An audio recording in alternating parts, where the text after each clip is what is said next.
Good morning friend, मैं हूँ उषा और वेलकम है आपका अपने चैनल गार्डनिंग विद उषा पे। तो आज पूरे मैं कलर दिखाऊंगी अपने पोर्चुलका के, जिसे ऑफिस टाइम भी कहते हैं क्योंकि ये यानी थोड़ी सी धूप मिलने पर ये खिलते हैं और उसके बाद 12-1 बजे तक रहते हैं और उसके बाद ये यानी मुरझा जाते हैं। तो इस तरह से ज़्यादा देर तो ये नहीं रहते हैं फ्लावर्स। तो इनसे ज़्यादा मुझे पर्सलिन पसंद है क्योंकि ये 4-5 बजे तक खिले रहते हैं, लेकिन फिर भी इसके कलर बहुत ही प्यारे लगते हैं। तो ये देखिए, ये लेमन कलर है मेरे पास और देखिए लेमन कलर और येलो कलर में 3-4 शेड है मेरे पास, तो वही आज मैं आपके साथ शेयर करूँगी। तो यहाँ पे है लेमन कलर। तो इस तरह से जो भी सूखे हुए फूल होते हैं उन्हें आप अगर टाइम मिलता है, तो जब भी टाइम मिलता है आपको तो उन्हें इस तरह से इनको निकाल लेना चाहिए। तो ये देखिए, ये थोड़ा-सा पिंक कलर है, वहाँ पे रेड, एक ही इसमें मैंने लगा दिए थे। तो मेरे पोर्चुलका पे थोड़ा-सा कुछ प्रॉब्लम चल रहा है, यानी पर्सिलेन पे वो उसकी जो पत्तियाँ हैं वो सिकुड़ी हुई सी रहती है और कुछ प्लांट अभी अच्छे चल रहे हैं, लेकिन कुछ प्लांट ये नया कलर ऐड किया है। मैं नर्सरी से ये लाई थी, ₹30 में मुझे ये पौधा मिला था और ये ऑरेंज कलर।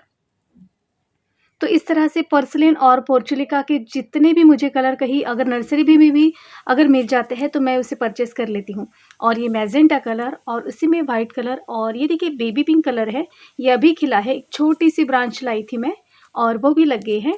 और ये देखिए डार्क ऑरेंज कलर, इस तरह से बहुत ही हाइलाइट करने वाला ये प्लांट है। तो इसे अगर आप एक बार गार्डन में लाते हो तो बहुत सारे प्लांट इसके बन जाते हैं और जैसे-जैसे आप इसकी प्रूनिंग करते जाते हो तो इस तरह से ये पौधा देखिए फूल यानी पूरा फैलता जाता है।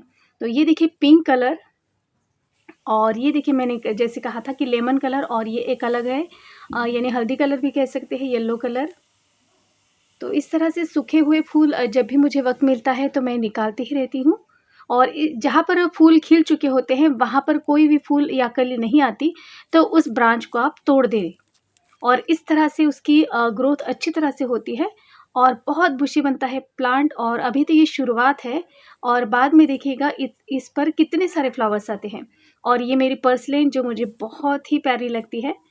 तो इस साल कुछ फूल अभी भी खिले नहीं हैं, नहीं तो सिर्फ़ विंटर सीज़न जाता है, बाकी तो इनमें फ्लावरिंग हमेशा आपको मेरे गार्डन में दिखाई देगी।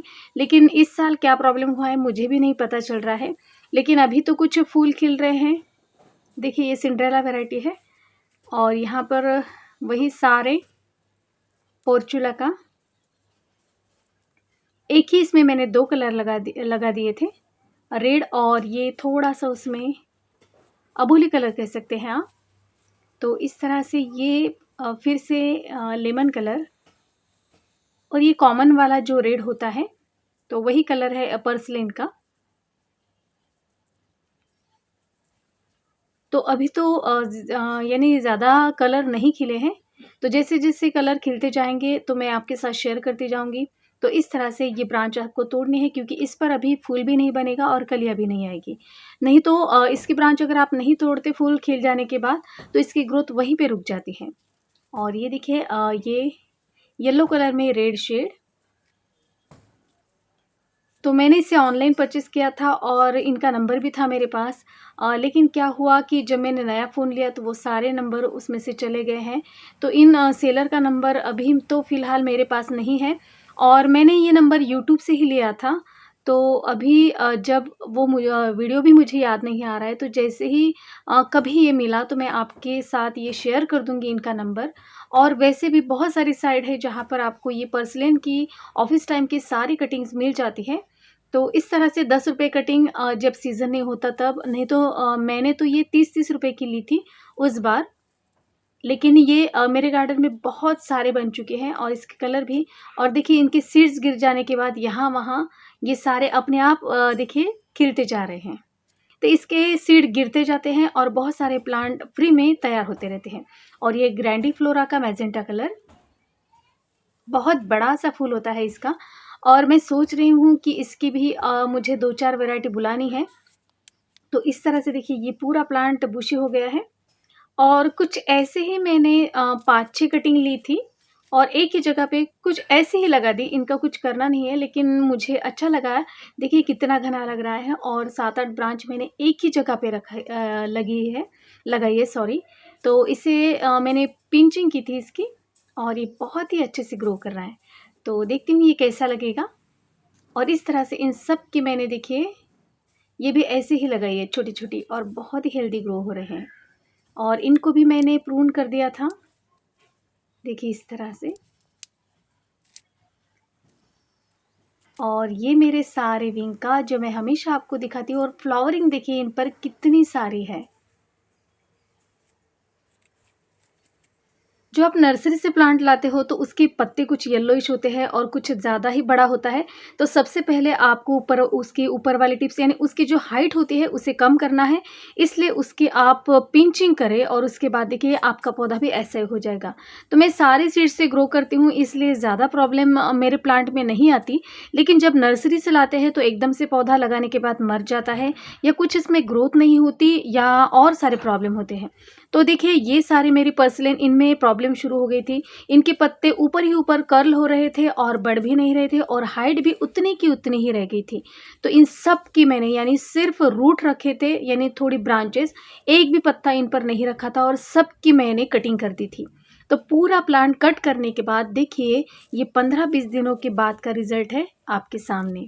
तो इस तरह से अभी ये हेल्दी ग्रो हो रहा है और इन्हें मैंने कंटिन्यूअस में फंगीसाइड डाला यानी पानी में मिलाकर हफ्ते में 1 बार डाला और इस तरह से इस प्लांट को मैं रिकवर कर चुकी। तो कुछ ऐसे एक्सपेरिमेंट हमें करते रहना चाहिए अगर कुछ समझ में ना आए तो। तो इसकी जैसे मैंने कहा था कि बहुत सारी कटिंग एक ही इसमें मैंने लगा दी थी।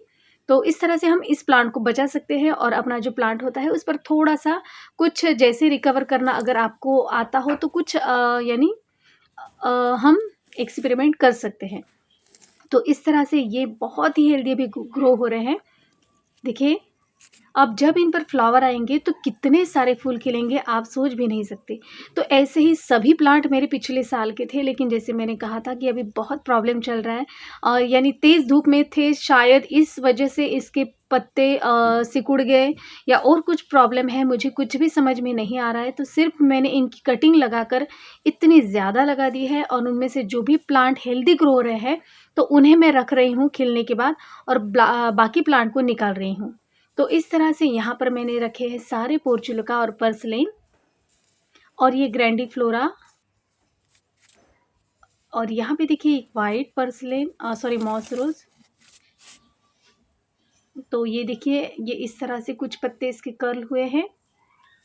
नहीं तो ये बहुत ही हेल्दी ग्रो होता है जैसे मैंने आपको दिखाया था। और ये देखिए आपको दिखाती हूँ तो इन सभी को मैं कट कर दूँगी।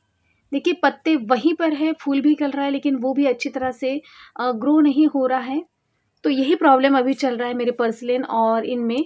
तो इन सभी को देखिए यहाँ पर भी मीलीबग्स का अटैक भी हो चुका है क्योंकि इतने में मैंने स्प्रे नहीं किया है। तो अमीडा क्लोराइड का स्प्रे आपको करना है जब ऐसे पत्ते कर्ल होते हैं तो सबसे पहले तो मैं इन्हें निकाल ही दूँगी। अगर ऐसे ही ठीक हुआ तो ठीक, नहीं तो फिर मुझे स्प्रे करना ही पड़ेगा। और देखिए ये अभी अच्छा हेल्दी ग्रो हो रहा है, इसके पहले ये पूरा ख़राब हो चुका था बिल्कुल इस तरह। और इनकी पत्ती देखिए बढ़ ही नहीं रही हैं, वहाँ पर येलो होकर अपने आप गिरती जा रही हैं। तो इस तरह के बहुत सारे प्रॉब्लम मेरे प्लांट में आ रहे हैं। तो इतनी सारी इसमें गमले में मैंने लगाए थे क्योंकि पूरा समर सीज़न जो होता है वो मेरा फूलों से भरा होता है, पर्सलेन और मॉस रोज़ से। लेकिन इस साल मेरा जैसे मैंने कहा था कि मेरे घर का कंस्ट्रक्शन का काम भी चल रहा है और जगह भी नहीं है, इसलिए मैंने इन प्लांट को ज़्यादा बढ़ाया नहीं है। जितने प्लांट है उतने ही रहने दिए और बाकी सोचूँगी अभी। फिर भी लगाने की जो आदत है वो तो नहीं जाती। कहीं पे भी छोटी सी कटिंग ऐसे लंबी सी दिखती है तो उसकी ब्रांच काट कर मैं वही लगा देती हूँ। तो इस तरह की यानी हमें इनकी प्रूनिंग करते रहनी चाहिए। ज़्यादा इसकी ब्रांचेस अगर आप बढ़ते रहने देते हो तो वो पौधा भी अच्छे से नहीं दिखता। और इसे आप हैंगिंग में भी लगा सकते हैं, छोटे से पॉट में, किसी भी पॉट में आप इसमें इसको लगा सकते हैं। जितना फैला हुआ होता है पॉट तो उतना ये फैलता जाता है और बहुत ही प्यारा दिखता है। तो इसकी जो लंबी-लंबी ब्रांचेस हुई है तो वो मैं कट करके अब दूसरे गमले में इसे लगाऊंगी कि ये बहुत ही प्यारा कलर है और मुझे लगता है कि मेरे गार्डन से ये कभी ना जाए, इसलिए मैं ये काम करती ही रहती हूँ। जैसे मैंने कहा था कि हर एक प्लांट की मैं कटिंग लगाती ही रहती हूँ। तो इस तरह से ये मैंने सॉइल ली है, ये गार्डन सॉइल है, इसमें मैंने कुछ भी नहीं डाला है, सिर्फ़ फंगिसाइड मिलाया है और बाकी सबसे पहले कटिंग को रूट आने के लिए कुछ भी नहीं लगता है। तो और वैसे भी इस मिट्टी में बहुत सारे फर्टिलाइज़र मिलाए हुए थे क्योंकि ये विंटर सीज़न की मिट्टी है, तो इस वजह से इनमें कुछ भी नहीं डालना है। और देखिए यहाँ पर इस तरह से रूट हार्मोन की भी कोई ज़रूरत नहीं होती है और इस तरह से जो भी लंबी-लंबी ब्रांचेज़ ग्रोथ वाली दिखती है, तो वो हमें काटनी है। देखिए, यहाँ से इसकी मैं 2 ब्रांचेज़ बनाऊँगी और इस तरह से देखिए, मैं अपनी जो भी कटिंग होती है तो वो इसकी इस तरह से लगाती हूँ, यानी ऊपर वाला सिरा हम रहने देंगे और उसके 2 पार्ट मैंने बनाए हैं और इस तरह से इसकी कटिंग मैं हमेशा लगाती हूँ। तो हमें वही चुनना है जो थोड़ी-सी ग्रोथ दिखती है, वो वाली अगर ब्रांचेस लगाते हो आप, तो उसमें जल्दी से ग्रोथ शुरू हो जाती है। तो ऐसे करके मैं अपने पर्सिलियन बचाती हूँ क्योंकि इनका क्या होता है कुछ अगर यानी बीमारी आ जाती है तो कोई हमारा पौधा चला जाता है और वो कलर हम ढूँढते ही रहते हैं। इसलिए सबसे ज़्यादा कटिंग लगाना बहुत ही यानी आसान है। तो इसलिए जब भी वक़्त मिलता है तो आप कटिंग लगाया करिए। तो बहुत ईज़िली ये कटिंग लग जाती है। इस तरह से बहुत सारे आप इसे हैंगिंग में लगा सकते हैं, इसके यानी क्या कहते हैं वो टावर बना सकते हैं। बहुत सारे आइडियाज़ हैं इनके तो वो भी कर सकते हैं। लेकिन मुझे ये गमले में और ऐसे फैली हुई टोकरी में मुझे बहुत अच्छे लगते हैं, तो मैं तो बस ऐसे ही लगाती हूँ। तो पहले छोटे इसमें लगा देती हूँ और उसके बाद जब ये बढ़ता जाता है तो मैं आपको दिखाती हूँ कि मैं क्या करती हूँ। तो इस तरह से देखिए हमारी कटिंग लग चुकी है। तो सिर्फ़ 2 या 4 दिन मैं इसे शेड में रखूँगी। यहाँ पे इसे धूप ज़्यादा नहीं लगती है और धूप में भी रखो तो चलता है, लेकिन कोई भी कटिंग लगाने के बाद शेड में रखना अच्छा होता है। तो इस तरह से देखिए ये मैंने पिछली बार लगाई थी ये कटिंग। तो देखिए इसकी जो लंबी-लंबी ब्रांचेस है उसे मैं काट देती हूँ और वहीं पे लगा देती हूँ। इस तरह से इस पौधे को घना बनाती हूँ। तो फ्रेंड्स आज की वीडियो आपको कैसी लगी प्लीज़ मुझे कमेंट्स कीजिएगा। वीडियो अगर अच्छी लगती है तो प्लीज़ मेरे चैनल को लाइक और सब्सक्राइब ज़रूर कीजिएगा। फिर मिलती हूँ नई वीडियो के साथ, तब तक के लिए bye bye. Happy gardening, stay safe.